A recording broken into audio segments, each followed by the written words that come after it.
जानकारी, जैसे कि कंप्यूटर क्या होता है, कंप्यूटर का आविष्कार कब और किसने किया था, कंप्यूटर के कितने भाग होते हैं, कंप्यूटर के इनपुट और आउटपुट पार्ट कौन कौन से होते हैं, कंप्यूटर कितने प्रकार के होते हैं, कंप्यूटर की कितनी जनरेशन है, कंप्यूटर की मुख्य विशेषताएं आदि। इन सभी बिंदुओं पर हम डिटेल में यानी कि विस्तार से चर्चा करेंगे। लेकिन फ्रेंड्स, अगर आप चैनल पर नए हैं तो सबसे पहले हमारे चैनल को सब्सक्राइब करें और बेल आइकन को प्रेस करना ना भूलें। तो चलिए वीडियो को शुरू करते हैं। सबसे पहले हम जानेंगे कंप्यूटर क्या होता है। तो फ्रेंड्स, हम आपको बता दें कि कंप्यूटर एक इलेक्ट्रॉनिक मशीन है, जैसा कि आप सभी जानते होंगे, सभी यूज़ करते हैं आजकल। तो कंप्यूटर एक इलेक्ट्रॉनिक मशीन है जो यूज़र द्वारा दिए गए इंस्ट्रक्शंस को इनपुट के रूप में लेकर उसकी प्रक्रिया यानी प्रोसेस करता है। यूज़र द्वारा, यूज़र यानी कि जो उसको यूज़ करने वाला व्यक्ति है, जो उसको चला रहा है, इंस्ट्रक्शन को इनपुट के रूप में लेकर यानी कि जो निर्देश दिए गए हैं उनको इनपुट के रूप में लेता है और उस पर प्रोसेस करता है, उस पर वर्क करता है और उसका परिणाम यानी कि उसका आउटपुट यानी रिजल्ट आसानी से हमें प्रदान करता है। चित्र में देखकर समझ सकते हैं।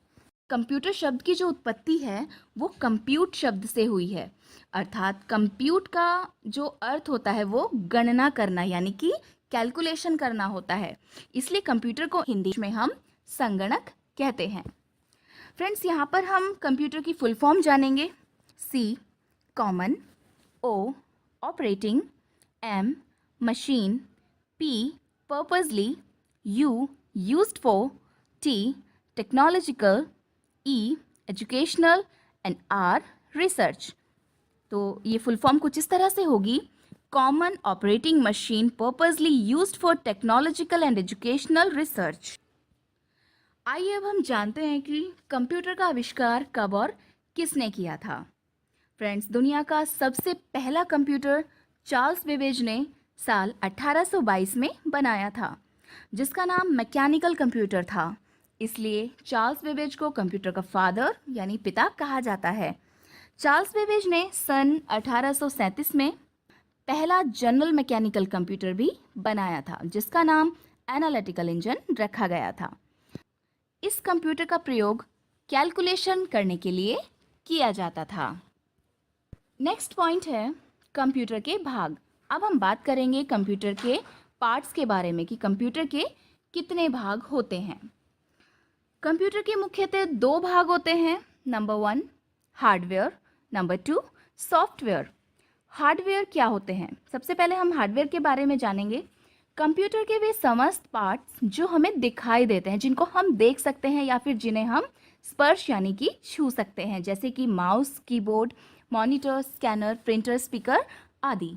फ्रेंड्स, हार्डवेयर जो होते हैं वो मनुष्य के बॉडी पार्ट्स यानी कि शारीरिक अंगों की तरह ही होते हैं। जिस प्रकार हमारे शरीर में हाथ, पैर, आँख, नाक, कान होते हैं, ठीक इसी प्रकार से कंप्यूटर में mouse, keyboard, monitor, scanner, printer, speaker आदि होते हैं।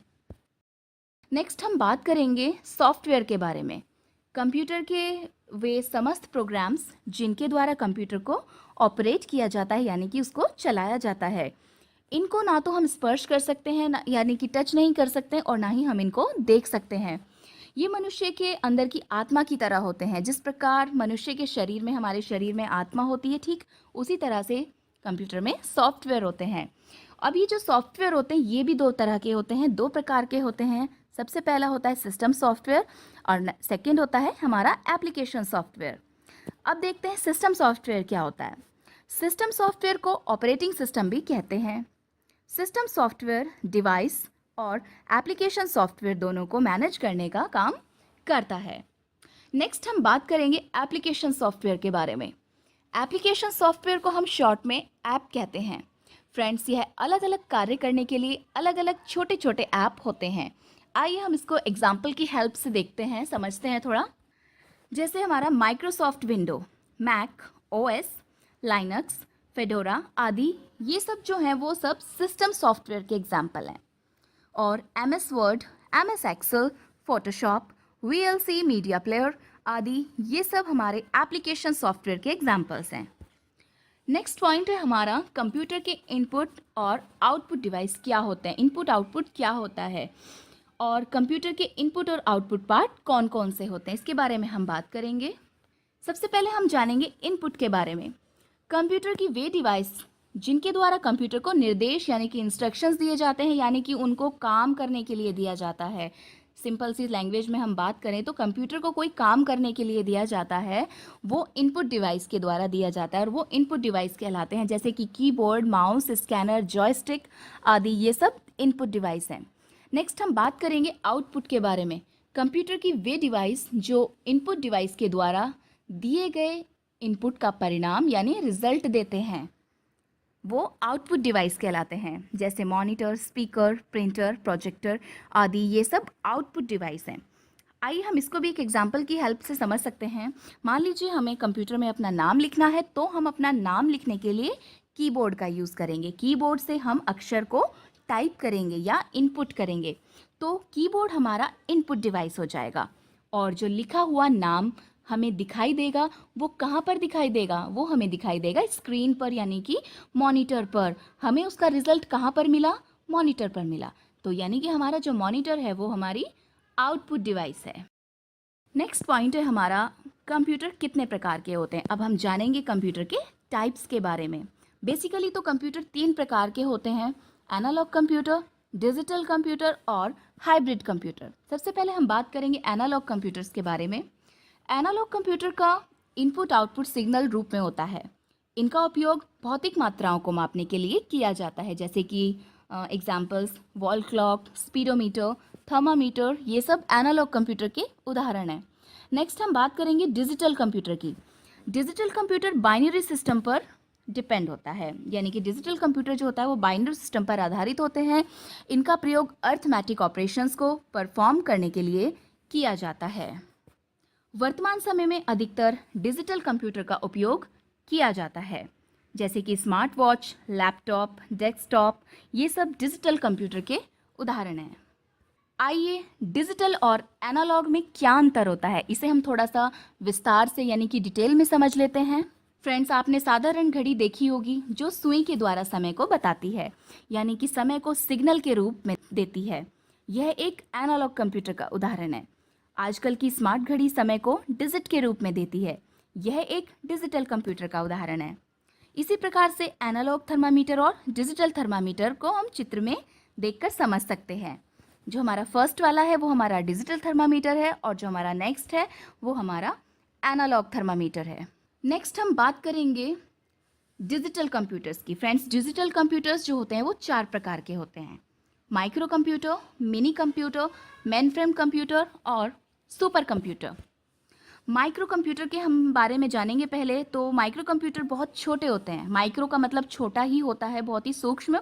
और माइक्रो कंप्यूटर के सीपीयू में माइक्रो प्रोसेसर का उपयोग किया जाता है। यह एक सिंगल यूज़र कंप्यूटर होता है, यानी कि इसको एक सिंगल पर्सन यूज़ कर सकता है। माइक्रो कंप्यूटर का जो प्रयोग होता है वो घरों में या छोटे व्यवसाय या पर्सनल कार्य के लिए किया जाता है। For example laptop, desktop, tablet micro computer के उदाहरण हैं। नेक्स्ट है हमारा mini computer. Mini computer micro computer से थोड़े बड़े होते हैं और इनकी कार्य क्षमता यानी कि जो वर्किंग कैपेसिटी होती है वो भी माइक्रो कंप्यूटर से थोड़ी ज़्यादा होती है, अधिक होती है। इनका उपयोग बड़ी कंपनीज एवं सरकारी ऑफिस में सर्वर के रूप में होता है। एक मल्टी यूज़र कंप्यूटर होता है ये, यानी कि इस पर एक बार में कई सारे लोग काम कर सकते हैं। इसके एग्जाम्पल्स हैं IBM का AS400 कंप्यूटर। नेक्स्ट हम बात करेंगे मेन फ्रेम कंप्यूटर के बारे में। Main frame computer micro computer से बड़े होते हैं और इनकी वर्किंग कैपेसिटी यानी कि कार्य क्षमता भी माइक्रो कंप्यूटर से अधिक होती है। इनका उपयोग बड़ी कंपनियों में सर्वर के रूप में डेटाबेस रखने के लिए किया जाता है। मेन फ्रेम कंप्यूटर इतने बड़े होते हैं कि इन पर एक बार में हज़ारों लाखों लोग यूज़र काम कर सकते हैं। नेक्स्ट बात करते हैं सुपर कंप्यूटर के बारे में। सुपर कंप्यूटर सभी प्रकार के अन्य कंप्यूटरों से बहुत बड़े और बहुत ही तेज़ होते हैं। इनका उपयोग इंजीनियरिंग एवं वैज्ञानिक अनुसंधान यानी कि रिसर्च केंद्रों के कार्य में होता है। सुपर कंप्यूटर सबसे तेज़ और सबसे महंगा कंप्यूटर होता है। सबसे पहला जो सुपर कंप्यूटर है वो है क्रे 1 और भारत का पहला सुपर कंप्यूटर है परम 8000। फ्रेंड्स, एनालॉग कंप्यूटर और डिजिटल कंप्यूटर के बाद आपका तीसरा कंप्यूटर आता है हाइब्रिड कंप्यूटर। हाइब्रिड कंप्यूटर को डिजिटल और एनालॉग दोनों प्रकार के कंप्यूटर को मिलाकर बनाया जाता है, यानी कि हाइब्रिड कंप्यूटर में डिजिटल कंप्यूटर और एनालॉग कंप्यूटर दोनों प्रकार के कंप्यूटर के गुण पाए जाते हैं। हाइब्रिड कंप्यूटर का उपयोग चिकित्सा के क्षेत्र में सर्वाधिक यानी कि सबसे ज़्यादा होता है। अगला पॉइंट है हमारा कंप्यूटर की पीढ़ियाँ, यानी कि अब हम बात करने वाले हैं फ्रेंड्स जनरेशन्स ऑफ कंप्यूटर्स के बारे में, जो आपका मोस्ट इम्पॉर्टेंट पॉइंट है। तो कंप्यूटर की जो पीढ़ियाँ हैं, देखिए फ्रेंड्स, बदलते समय और ज़रूरत के हिसाब से क्या होता है कि कंप्यूटर टेक्नोलॉजी में भी कई सारे बदलाव हो रहे हैं। इस बदलती कंप्यूटर टेक्नोलॉजी को ही हम कंप्यूटर की पीढ़ी यानी कि जनरेशन के नाम से जानते हैं। तो इन कंप्यूटर्स की जनरेशन को 5 भागों में डिवाइड किया गया है या बांटा गया है। प्रथम पीढ़ी के कंप्यूटर को लगभग 1946 और 1959 के बीच बनाया गया था। प्रथम पीढ़ी के कंप्यूटर को बनाने में कांच के बने वैक्यूम ट्यूब का इस्तेमाल किया जाता था। एक कंप्यूटर को बनाने में लगभग हजारों वैक्यूम ट्यूब का इस्तेमाल होता था। इसलिए यह कंप्यूटर इतने बड़े होते थे कि इनको रखने के लिए एक कमरे की आवश्यकता होती थी। नेक्स्ट हम बात करेंगे द्वितीय पीढ़ी यानी कि second generation of computer. Second generation यानी कि द्वितीय पीढ़ी के कंप्यूटर को लगभग 1956 से 1963 के बीच बनाया गया था। इन कंप्यूटर्स में वैक्यूम की जगह ट्रांजिस्टर का इस्तेमाल किया गया था। ट्रांजिस्टर वैक्यूम ट्यूब से थोड़े छोटे होते थे, जिसकी वजह से ये कंप्यूटर पहली पीढ़ी के कंप्यूटर से थोड़े छोटे होते थे, उनके अकॉर्डिंग थोड़े साइज में छोटे हो गए थे और कम जगह में आसानी से रखे जाते थे। नेक्स्ट हम बात करेंगे तीसरी पीढ़ी यानी थर्ड जनरेशन ऑफ कंप्यूटर। तीसरी पीढ़ी के कंप्यूटर को लगभग 1964 से 1971 के बीच बनाया गया था। इन कंप्यूटर्स में ट्रांजिस्टर की जगह आईसी यानी कि इंटीग्रेटेड सर्किट का इस्तेमाल किया गया था, जिसकी वजह से यह कंप्यूटर दूसरी पीढ़ी के कंप्यूटर से छोटे, सस्ते और अधिक तेज़ थे। और इस पीढ़ी के कंप्यूटर की जो मेमोरी थी उसकी क्षमता यानी कि उसकी कैपेसिटी भी अधिक थी। नेक्स्ट हम बात करेंगे चौथी पीढ़ी यानी कि फोर्थ जनरेशन ऑफ कंप्यूटर। तो चौथी पीढ़ी के कंप्यूटर को लगभग 1970 से 1985 के बीच बनाया गया था। इन कंप्यूटर में इंटीग्रेटेड सर्किट की जगह माइक्रो प्रोसेसर का इस्तेमाल किया गया था, जिसकी वजह से यह कंप्यूटर और भी छोटे हो गए। इन कंप्यूटर की साइज़ छोटी होने के बावजूद भी इस कंप्यूटर की स्पीड और क्षमता यानी कि कैपेसिटी दोनों ही इंक्रीज़ हो गई यानी कि बढ़ गई थी।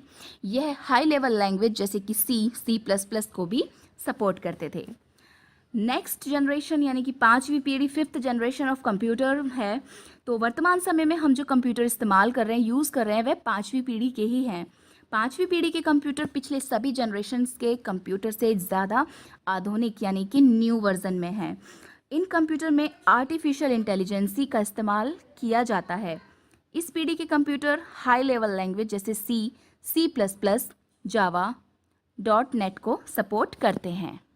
और इस पीढ़ी के कंप्यूटर इतने छोटे होते हैं कि बैग में रखकर आसानी से कहीं भी ले जा सकते हैं। फ्रेंड्स, आशा है, आई होप कि कंप्यूटर की सभी पीढ़ी यानी जनरेशन के बारे में आप समझ गए होंगे। चलिए अब हम बात करते हैं कंप्यूटर की विशेषताओं के बारे में, उसकी क्वालिटीज़ के बारे में, यानी कि characteristics of computer.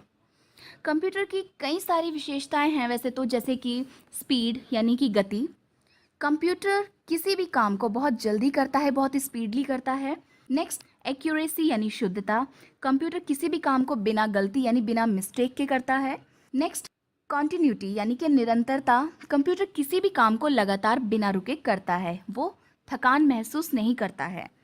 Next, storage capacity यानी कि भंडारण क्षमता। उसकी मेमोरी जो होती है कंप्यूटर में कितना भी डेटा स्टोर कर सकते हैं। नेक्स्ट, प्राइवेसी यानी गोपनीयता। कंप्यूटर में किसी भी फाइल या फोल्डर को हम पासवर्ड के द्वारा सुरक्षित रख सकते हैं।